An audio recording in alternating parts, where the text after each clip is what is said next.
So, ang sagot natin ay...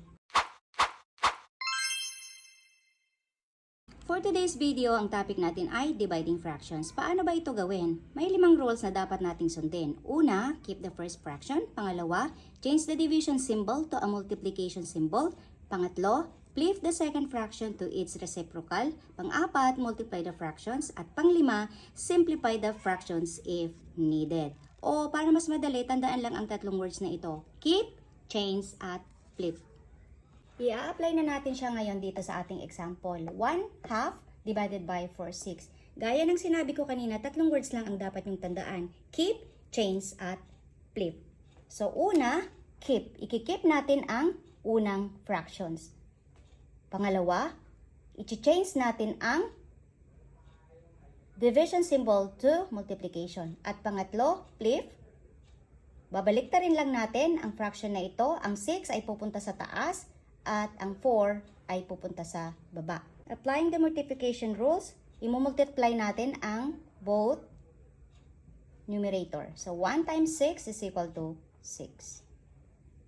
Then, the denominator, multiply natin. 2 times 4 is equal to 8.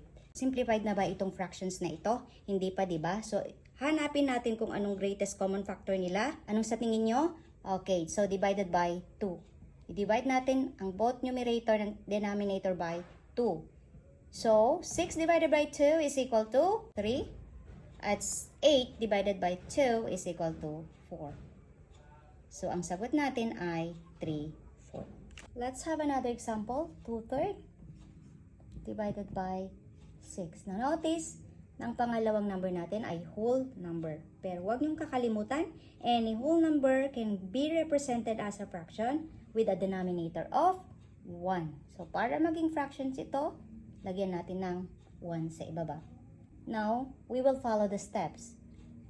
First, we keep the first fraction. Second, we change division to multiplication. And third, we flip. 6 mapupunta sa baba and 1 mapupunta sa taas. Now, we can apply the rules for multiplying fraction. We multiply the numerator. 2 times 1 equals 2. Then, multiply the denominator. 3 times 6 equals 18. Tandaan, kung ang sagot natin ay may iba pang common factor bukod sa 1, kailangan natin itong isimplify. So, ano ang number na i-divide natin? Both numerator and denominator. Okay, so we divide it by 2. Both numerator and denominator. So, 2 divided by 2 is equal to 1. 18 divided by 2 is equal to 9. So, the simplest form of 2/18 is 1/9. Thank you for watching. If you find this video helpful, please don't forget to follow, like, and share. Kita-kits tayo sa susunod na video. Bye-bye!